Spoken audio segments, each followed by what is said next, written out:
This will be the lecture for Chapter 25. We talk about current, resistance, and the electromotive force, also known as EMF. So we'll be introducing current, which is going to be a flow of charge, and talk about how charges move inside of a conductor. We'll talk about how we can resist the flow of charges inside of a conductor. So I talk about resistivity and conductivity, how to calculate the resistance, how EMF causes a current to flow in a circuit, and lastly I'll talk briefly about energy and power in circuits. As we talk about current, I find it particularly useful to think about a river flowing. So get a little bit of water here, and if I wanted to say, well, what's the current in this river? How fast is it flowing? Maybe what I would do is I would put a little guy right here and say, okay, how much water is going to flow by me in some given time? That's going to be related to the current of the river. Same thing is true for an electrical current. It's going to be how much charge flows by me in some given time. So this is kind of the basic definition of current. It's going to have a unit of ampere with a symbol A, kind of like that, and we'll write ampere and ampere. And you can also see that an ampere is going to be a joule per second. Well, what causes these charges to flow inside of a conductor?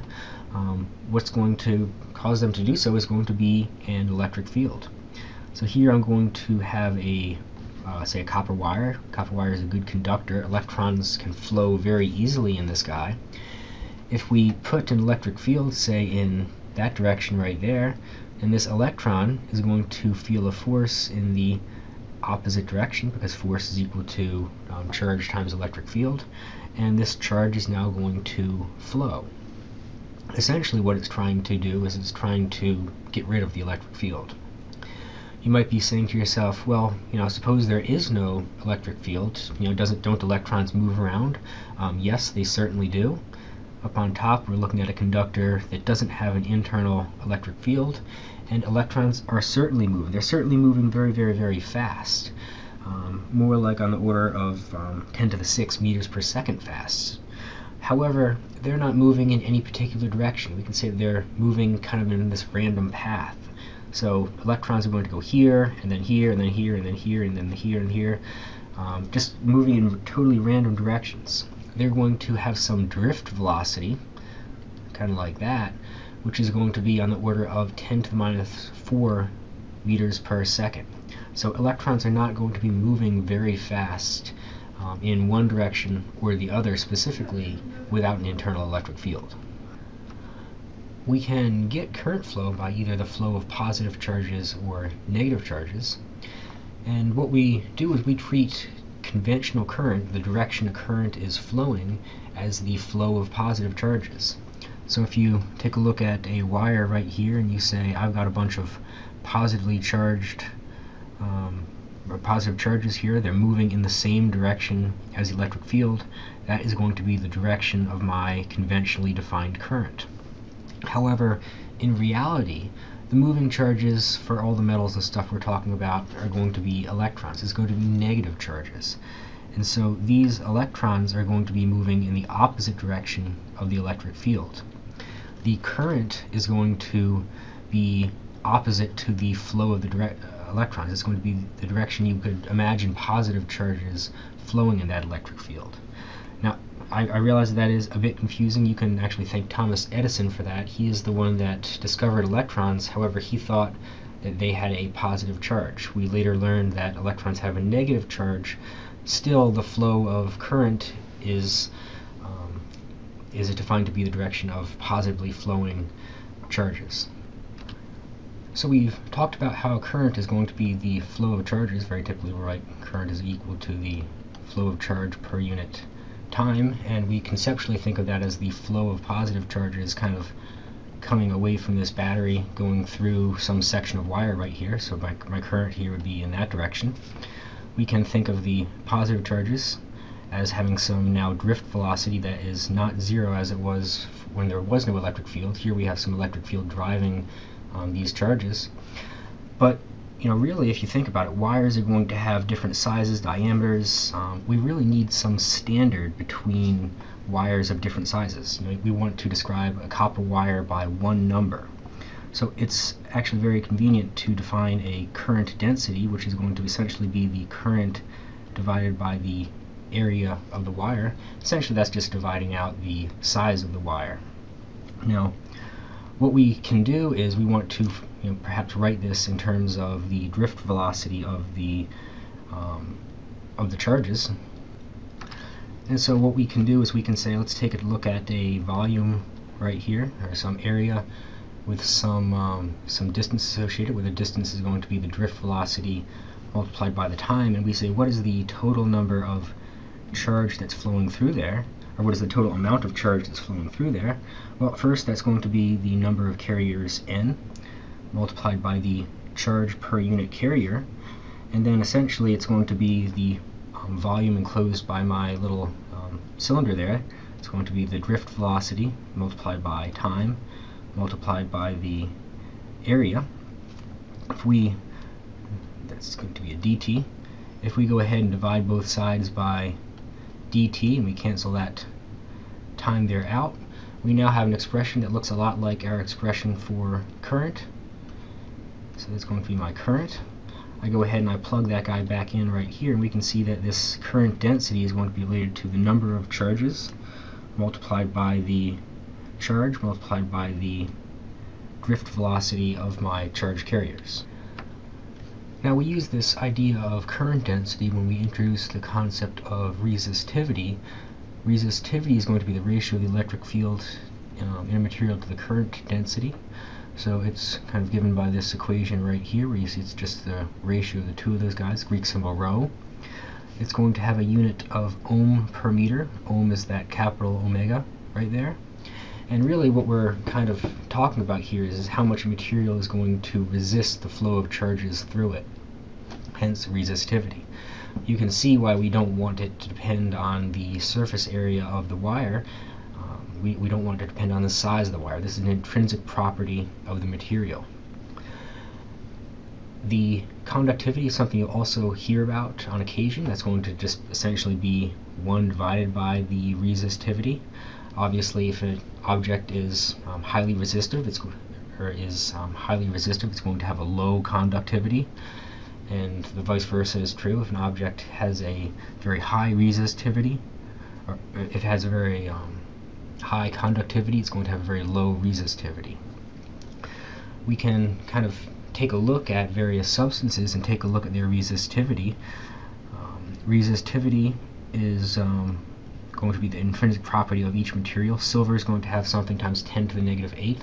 What that means is it's going to have a very high conductivity. It's going to conduct charge very well. Charge is going to be able to flow very well through that. Copper is not much more resistive. All of our wires tend to be made out of copper. We don't make wires out of steel. Why? Because it has a fairly high resistivity, 20 times more than that of copper. Now, resistivity is going to depend on temperature, so we can now write our resistivity, that little symbol rho there, as a function of temperature, and that's going to be our resistivity at a known temperature. If you look at the last page, or the last slide, that was 20 degrees Celsius. And then it's going to have some coefficient that describes how much this resistivity changed. That's that symbol alpha right there.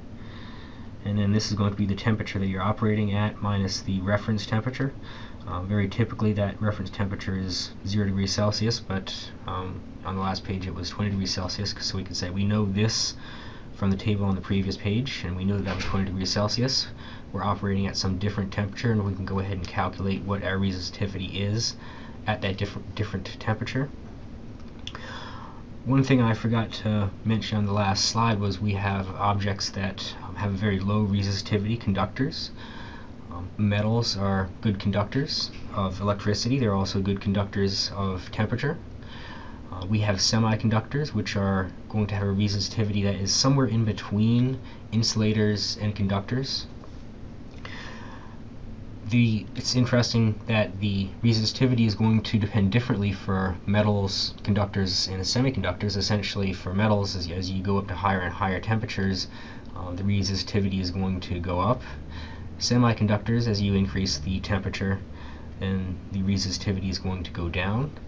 And last, we have the concept of a superconductor. Obviously, that's going to be an object that has very low resistivity because it's going to conduct superly. And essentially, for a superconductor, if we lower the temperature of that superconductor, there is some critical temperature at which the resistivity drops off an edge, and we essentially have zero resistivity. So the resistivity is kind of an innate property of a material. It doesn't take any dimensions into account. If we want to talk about real wires that have some length and have some area, we're going to be talking about the resistance of these wires. It's related to the resistivity, and we're going to say that the resistance of a conductor, R, is going to be related to the resistivity multiplied by how long it is divided by its cross-sectional area, and the unit for resistance is going to be Greek symbol omega, or ohms, which you have seen on one of the previous slides. Now, we can also relate the resistance to the potential as well as the current. We have a very important law here called Ohm's law. It says that the voltage is equal to the current times the resistance. Very important equation to know and be able to use. What you can kind of think of this as is, suppose you have a river that's flowing, down this page. So that's kind of my river banks, and I'm going to, have some current in the river right there. That's kind of going to be my current I. What's driving this current? Well, it's going from a region of high voltage to a region of low voltage. So in this case, VA would be larger than VV. That's what's driving it. How fast is it flowing? Well, that's going to depend on how steep the hill is that it's flowing down, but also how many rocks are in the way, how much resistance there is. Obviously, if you increase the resistance, you add more rocks, then the current is going to slow down. Now, when we play with resistors in the lab, they're going to be color-coded, so very important slide to stay awake for. If we take a look at a resistor, you're going to see several bands on it. It's going to have read from right to left, or from left to right, with the far side there is going to be either a gold or a silver band. And what we do is, if we want to read what the resistance of this guy is we take a look at the first digit right here. Let's see, that's going to be green, so it's going to be 5. Take a look at the second digit of the resistor, that's going to be violet, so it's going to be 7. And then we have the multiplier here, it's going to be a red band, and so that's going to be, look over here for the value as a multiplier, so 57 times 10 squared ohms, or we can write it as 57 kiloohms. And then a tolerance value right here, that's going to say how accurate the resistance, how accurately this resistor was made. That's going to be, as I mentioned, either a gold or a silver band. Gold is going to be 5% and silver is going to be 10%. So this is going to be 57 kiloohms with a tolerance of 10%. Now, I'm not going to expect you to memorize the color codes for resistors, but when we're playing around in the lab section, I do expect you to be able to identify what the resistance is. Now, we're going to talk about two types of resistors, ohmic and non-ohmic resistors. Essentially, ohmic resistors are going to behave Ohm's law. We can write the voltage as the current times the resistance. If we went ahead and we plotted the current as a function of voltage for an ohmic resistor, we're going to see a straight line. You can look at this equation right here and convince yourself that the slope should be equal to 1 divided by R. Now, suppose we made measurements of the current and the voltage for a semiconductor diode, which is not going to be an ohmic resistor. You're going to see that the slope of this guy is not going to be constant. And so, the slope here is different than the slope here, which is different than the slope here. Therefore, this is going to be what we call a non-ohmic resistor. So the current is not non-linearly going to change with potential. So now let's talk about something called the electromotive force, or EMF for short. And really, you have to keep in the back of your head, even though it says force, it actually is not a force. It's actually going to be a form of energy. Although it is conceptually kind of easier to think of it as a force, it really is an energy. So perhaps a chemical energy, if you will. Since we're talking about electrostatics, units of energy will be the same as the unit of potential. So the units of this guy is going to be a unit of volts, and often we'll see it written as a script E right there. So let's take a look at what's going on inside of a battery. So let's take a look over here. If we have a battery, and we're going to have a positive end, we're going to have a negative end, well, obviously we're going to get some electric field that points from the positive end to the negative end. And if we go ahead and we take a positive charge and we put that in there, then we can say, well, we have a positive charge, so there's going to be some electric force in the downwards direction. So all the positive charges are going to want to run down to the negative terminal. But if all the positive charges go down there, then it would be the positive terminal and not the negative terminal. So there's some conversion of chemical energy that's going to essentially conceptually have some non-electrostatic force that's going to be pushing that positive charge to the higher potential. So chemical reaction happens, gives us some energy, and we can balance out the rush of positive charges to the negative terminal caused by the electric field. Now let's take a look at what happens if we connect a wire around this battery, kind of as such. Well, we're going to get an electric field that's set up inside of that. It's going to go from the positive side to the negative side, and we can get current that's going to flow, thinking of current as the flow of positive charges. So what this EMF, this energy, is going to do is it's going to then create this force which is now larger than the electric force, and essentially push these positive charges up to the positive side. And now the electric field can carry these positive charges through the circuit and back to the negative side using, force is equal to charge times electric field. And then more chemical energy is used to bring that positive charge back up through the battery, back to the positive terminal, and we can have current flowing. The real key to the electromotive force, this EMF, is just remember that it's not actually a force, it's a form of energy. It's just another voltage, another potential, if you will. This is a non-electrostatic potential, so it's caused by chemical reactions. Since we're talking about real batteries, well, what powers them is going to be the electromotive force. Batteries also are going to have some internal resistance to them.